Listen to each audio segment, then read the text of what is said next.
ഓം ശിവപ്രിയായൈ നമഃ. ഓം ശിവപരായൈ നമഃ. ശരിക്കും വളരെ വിശദീകരിക്കേണ്ടതാണ്. നമുക്ക് സമയത്തിന് പരിമിതി ഉള്ളത് കൊണ്ടാണ്. എവിടെ വെച്ചോ, താഴെയോ അല്ലെങ്കിൽ മുകളിലോ, എവിടെയോ നിങ്ങൾക്ക് ഇഷ്ടമുള്ള വെച്ചൊന്ന് വെച്ചു കൊടുക്കാം. അതിനുശേഷം കുങ്കുമം അമ്മയെ മനസ്സിൽ ധ്യാനിച്ചുകൊണ്ട് നല്ലോണം പ്രാർത്ഥിക്കുക. അമ്മേ, ഞാൻ പൂജയൊന്നും പഠിച്ചിട്ടില്ല അമ്മേ. ജലഗന്ധ പുഷ്പ രൂപ ദീപങ്ങളെ കൊണ്ടാണ് അർച്ചന ചെയ്യേണ്ടത് എന്നറിയാം.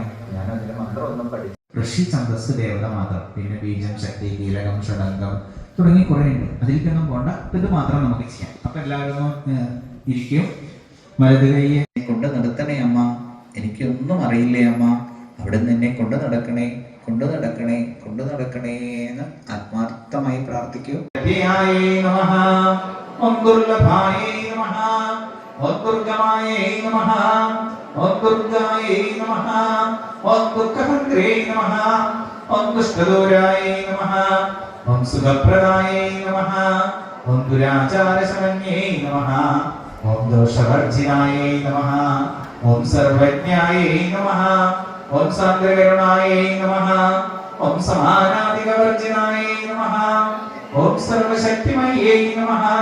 ഓം സർവമംഗളായൈ നമഃ. ഓം സദ്ഗതിപ്രദായൈ നമഃ. ഓം സർവേശ്വര്यै നമഃ. ഓം സർവമയൈ നമഃ. ഓം സർവമന്ത്രസ്വരൂപിണ്यै നമഃ. ഓം സർവൈ നമഃ.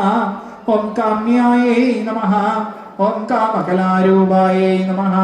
ഓം കദംബകുസുമപ്രിയായൈ നമഃ. കല്യാണ്യൈ നമഃ. ഓം ജഗദീനന്ദായൈ നമഃ. ഓം കരുണാരസസാഗരായൈ നമഃ. ഓം കലാവത്यै നമഃ. ഓം കലാലാപായൈ നമഃ. ഓം കാന്തായൈ നമഃ. ഓം ഓം പത്മനാഭ സഹോദര്यै നമഃ. ഓം ഉന്മേഷ നിമിഷോത്പന്ന വിപന്ന ഭുവനാവല്യൈ നമഃ. ഓം സഹസ്രശീർഷവദനായൈ നമഃ. ഓം സഹസ്രാക്ഷേ നമഃ. ഓം സഹസ്രപദേ നമഃ. ഓം ആഭ്യമ്മ. ഓം മഹാഭോഗായൈ നമഃ. ഓം മഹേശ്വര്യായൈ നമഃ. ഓം മഹാവീര്യായൈ നമഃ. ഓം മഹാബലായൈ നമഃ. ഓം മഹാബുദ്ധേശ്വര്यै നമഃ. ഓം മഹാദേവ്यै നമഃ. ഓം മഹാലക്ഷ്മ്यै നമഃ. ഓം മൃഡപ്രിയായൈ നമഃ. ഓം മഹാരൂപായൈ നമഃ. ഓം മഹാപൂജ്യായൈ നമഃ.